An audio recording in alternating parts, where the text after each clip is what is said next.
Ito yung burrata. Ipapakita ko ulit sa inyo. Tumutulo siya kasi bukas na siya. Tignan natin.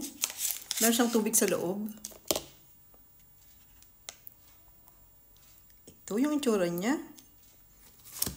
Lagyan natin sa side itong may tubig. Kasi lalagyan ko siya ng sauce. Para makita niyo yung loob.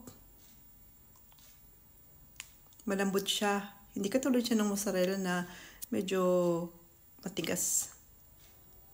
Yan. Tapos sobrang puti niya. Nakakatakam, diba? Lagyan natin siya ng sauce na balsamico. Meron ako dito.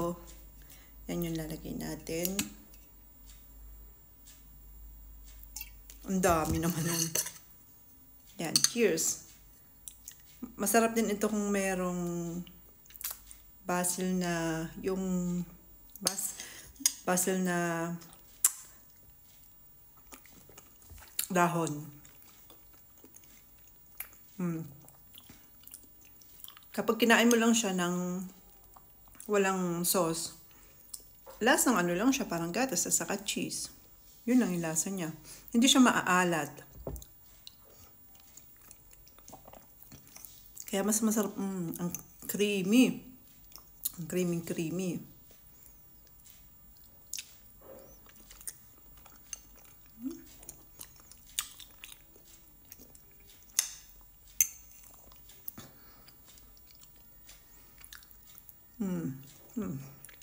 Sarap. Lagyan ko ito ng kamatis saka ng basil.